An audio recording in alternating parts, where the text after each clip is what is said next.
So, Alicia, thank you for coming in today. Of course. I know we've been talking with your emotions and how you're feeling the past few weeks. So, how is your week going so far? Pretty good. Good? Actually really good overall. So my fiance and I were looking at this place to hold our reception, which is super exciting. It feels really real now and everything. And that was really awesome. Of course, the only thing, once again, with my mom, she Right. kind of shut me down and just like had a bunch of negative things to say about it. So that was really frustrating. But Okay. other than that, it It's was a good good so week. far? Yeah. That's good. I'm glad you're hanging in there, for sure. So, today, what I have for you is, this is in self-help form. Okay. Our EBT self-help form sheet. I know last week we did CBT. This week we're going to do REBT. So what we're going to talk about today is, we're going to talk about how a specific event that's kind of been triggering you, with like going this week or in the past, but we'll talk about a specific event that's going on with you.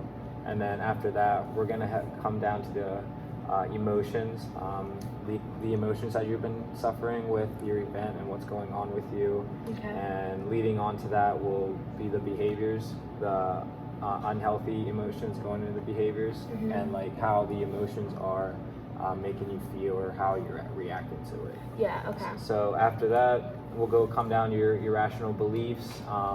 Just pretty much what it means is just like what you're believing from after your event, like why you're thinking this way and what you're thinking. Okay. Some of the examples of the irrational beliefs are dogmatic demands, like I must, an absolute, I should, always, awfulizing, it's terrible, horrible, like it's just awful. Low frustration, like I can't stand it, I can't be around it. And self and other rating, like I'm worthless, or you talk about your fiance, is he worthless, or your mom, because she's always giving you negative impact. So is she worthless, and what she's trying to do. And then the disputing is like, if it's if you are thinking like I should or always, like how is that helping you or how is that hurting you? Okay, yeah. So you're kind of disputing your beliefs, but you're kind of going in depth of saying like, is it really helping me or is it hurting me? So we'll go in more in depth of that. And then the effective new philosophies is just a new way of thinking, like positively. Like instead of saying like I would or I should, you can just say like I desire, or like I wish this would be different. And then I know we talked about the unhealthy negative emotions, but some of the healthy negative emotions are disappointed, concern, annoyed, sadness, and regret. And what we're going to do is we can try to substitute these healthy negative emotions with the unhealthy. Okay. That way you can have a better behavior going forward. Yeah. So, just going back, what would you like to talk about? Any specific event that's going on right now that's been triggering you with your emotions and your behavior? Well, we can go more in depth about the situation with the reception hall and my mom. So I guess I could just say we picked out our reception hall, but my mom found so many things wrong with it. Okay. Just only listed the negative things. So what are some of the negative things that she's been doing, and is it that she's not agreeing with the reception hall, or you guys are just butting heads between? Kind of. She likes it, but she just doesn't think we'll be able to pull it off. She thinks it's too small. She's worried about like how we're gonna have food there. She just asks me tons of questions, like is there outlets? Is there this? Is there that? And then so it's a barn. We're gonna have the food and stuff in the barn, dancing in the barn, and then people in like this one big tent outside.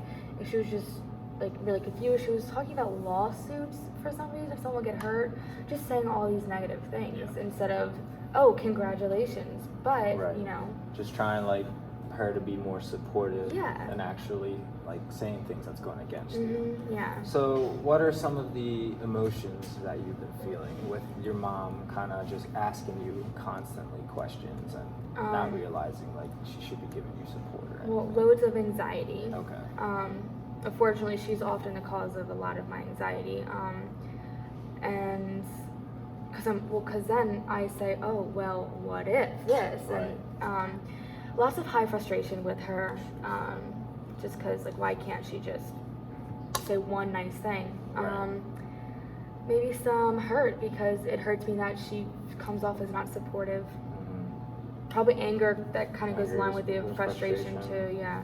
Are you feeling any, like, depressed or No. anything like that? No, I'd say just anger and hurt Anger. more.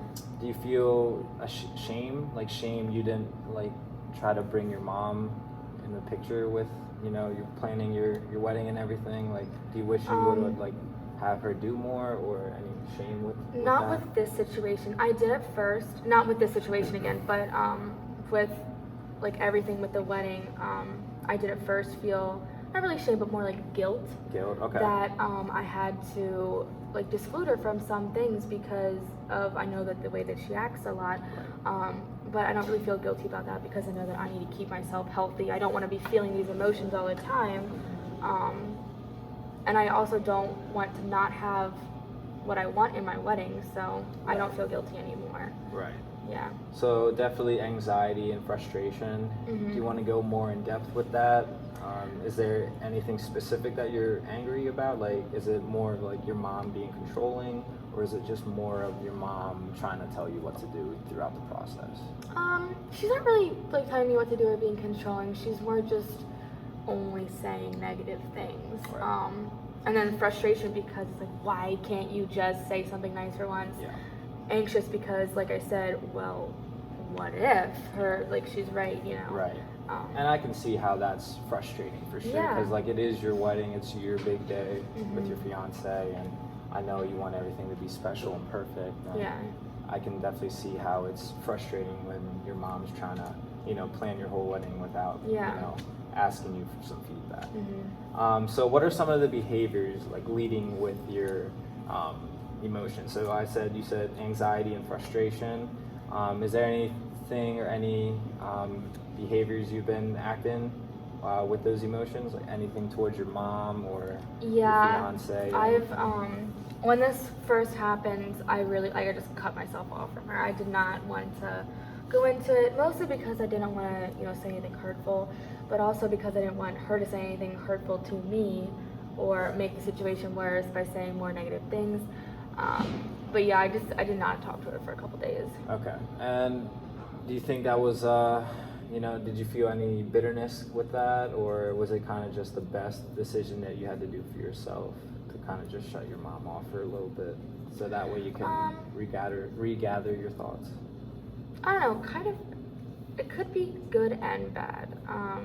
I haven't talked to her yet, so I feel like that's bad because, like, we're not working through it or anything, but I also think that, you know, to an extent, if you get into an argument, you should, like, isolate yourself for a little bit, process things so you don't, like I said, say anything hurtful. But I think I should probably talk to her soon. Yeah.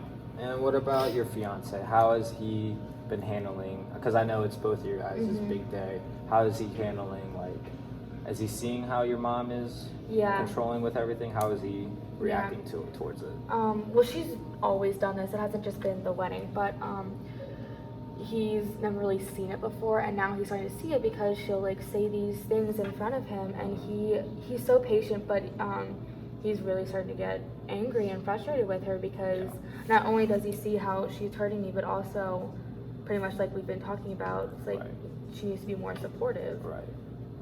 And I can see how, you know, him being frustrated and angry, he doesn't want to approach your mom like how you would, just because it's not his mom, like blood related. But I can see how, you know, you guys have been talking with your frustration and kind of trying to find a solution with your mom and everything. So, and I have been getting it out with him and my dad also. I've been, like, you know, ranting to them. I just haven't talked to her about it yet. Yeah, and I think it's important how, like, since you're getting frustrated and anxious with everything, I think it's important how you're still open and honest with your fiance and not shutting him out. But I think it's a good thing that you guys are still having a good relationship. Yeah, I do too. So going down with the beliefs, like I said before earlier, dogmatic was must, absolute, should, awfulizing, awful, terrible, it's horrible, low frustration tolerance, I can't stand it, and then self, other rating is I'm worthless or your mom's worthless. From this list, what do you think is your belief after the event that you've been telling me about, and the whole with your emotions and everything? My mom should not respond so negatively all the time. I don't really do any like self or other rating. Like I don't think that she's bad or worthless or awful or anything. It's more just like frustration. Like I still love her and everything. Yeah, absolutely. But yeah, I guess out of that list, I would say. Also, I guess kind of I can't stand it because it is frustrating, and I feel like there's a point where I just can't stand it anymore because I need to focus on this. I don't want that negative thing going on. Absolutely. So I'd say my mom shouldn't respond like this, and I can't stand it. So, what frustration? And you said shouldn't, so I would assume that's dogmatic. Yeah, looks like it, yeah. So, let's start with dogmatic. Is there anything specific that that you don't want your mom like to do at all? When you're saying like you shouldn't want your mom to do this, or you shouldn't want your mom to respond? Yeah. I mean, it's hard because I want to find a good balance because, you know, I do want her to express her concerns because what if it's something I didn't think about? Right. Like she did say something about the outlets, about how many there is, and is there going to be enough for all the food? And I didn't know, and I mean, it turns out that it is. It's fine. Yeah. But so I do want other people's opinions and concerns, so that there's no like hiccups or anything. But I don't want. She always says negative things. I want like some positive things in there. So I guess with that should statement, it should be she should say more positive things than negatives, or she shouldn't say only negative, something like that. Right. So she should focus more on the positive side. Yeah. And you don't want like more stress on you and your fiance. What about low frustration tolerance? Is there anything specific that you can't stand at all? Is it specifically like you can't stand your mom, or? Yeah, I can't stand her negativity with stand her negativity. everything.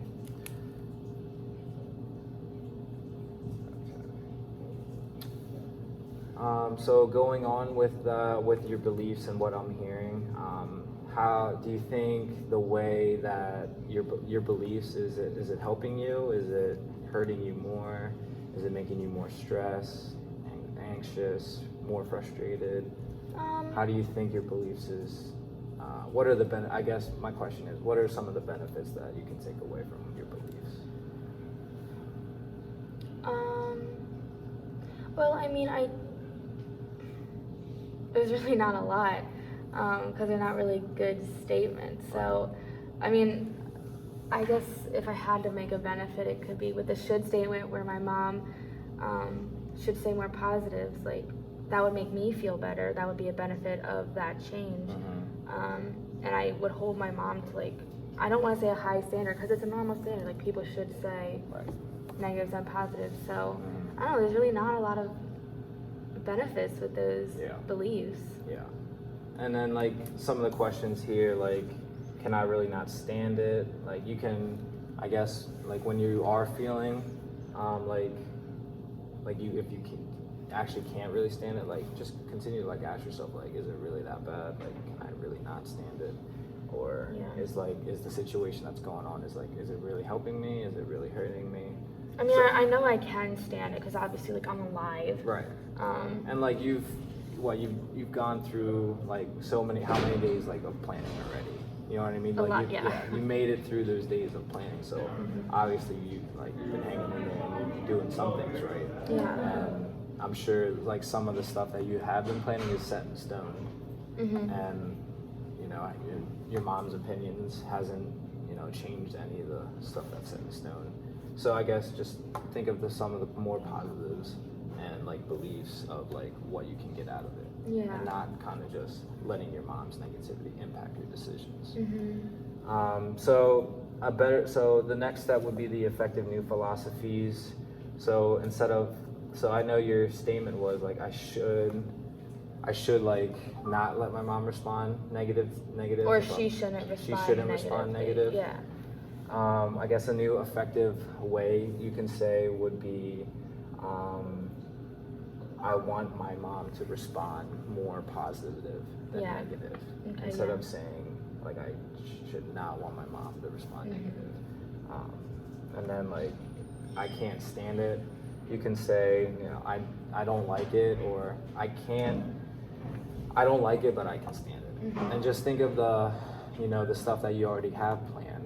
Because obviously some of the stuff you can't stand, you can take some of the positive things that you already accomplished and be like, okay, you know, even though I can't stand it, it's hard right now, but I'm gonna work through it because I've gotten this far already. If that makes sense. So what I want you to do is you can write down your new approach. So when the one we worked with was, I should not, or I don't want my mom to respond negative. And that's the new philosophy would be, I want my mom to respond more positive than negative. Yeah, should I write that one down? Yeah, or? you can write that one down first. Okay. And what do you think about that? I mean, I agree with it because, I mean, I still think that people should like be positive, more so because like it's healthier than negative. Yeah. Not only for them but everyone else. But I guess it is more like I can't control them, so it's not fair for me to say that they should do it. So it's more of I want them to do it, or in this case, I want her to respond with concerns, but also with positivity and praises. Yeah, absolutely. So go ahead and write that down.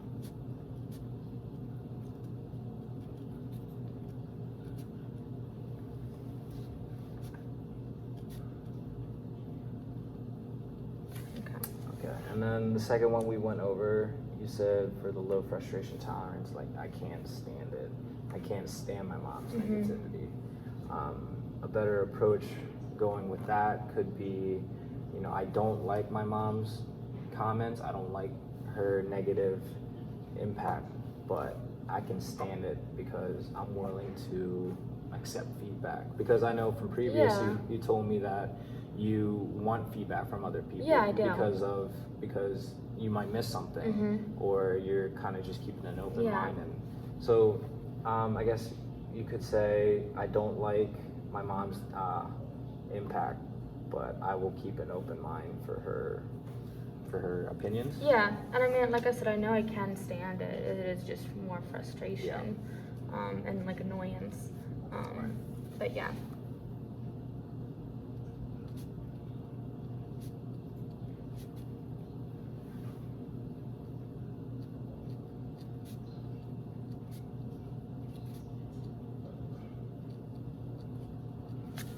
Okay, so, and then moving on. So I know, but back to the unhealthy negative emotions, you told me anger, anxiety, frustration, hurt, and guilt.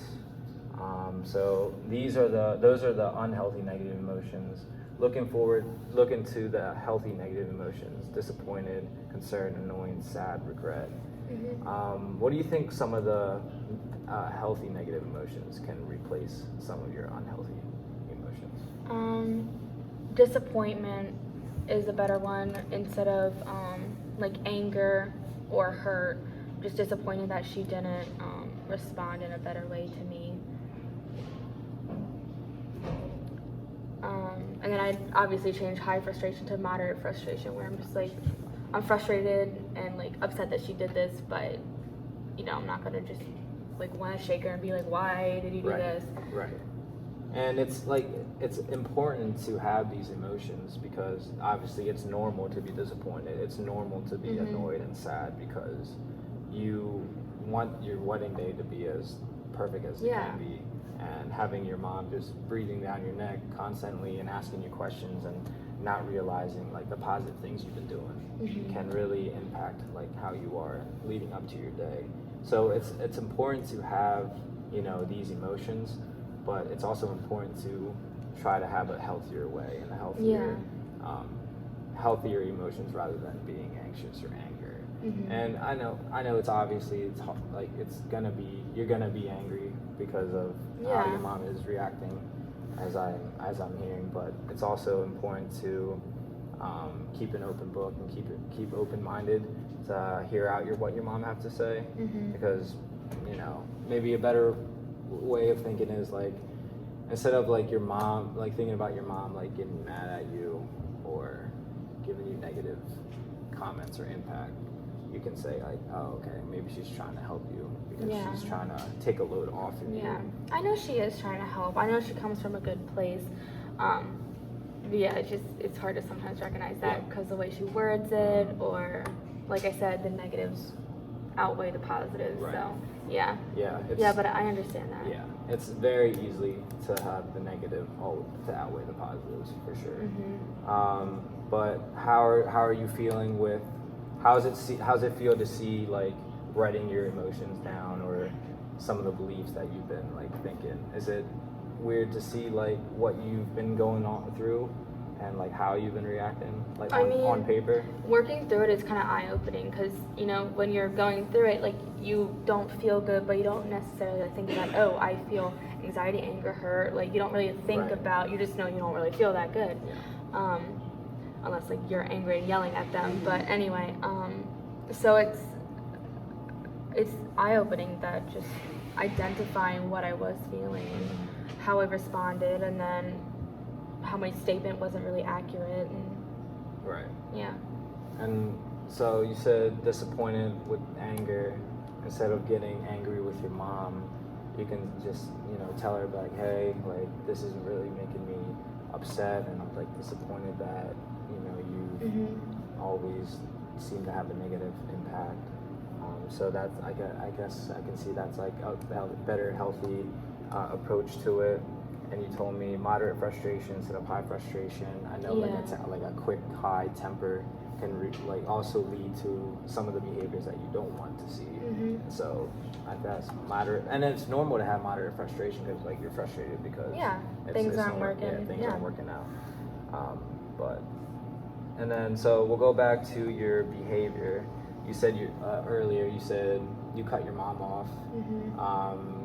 And how long has that been going on with you not talking to your mom? Is that with like personal contact, like texting, calling as well? I mean, it's more just like about deeper conversation. Everything's been like pretty superficial, like, hey, how you doing? How's your day? Good.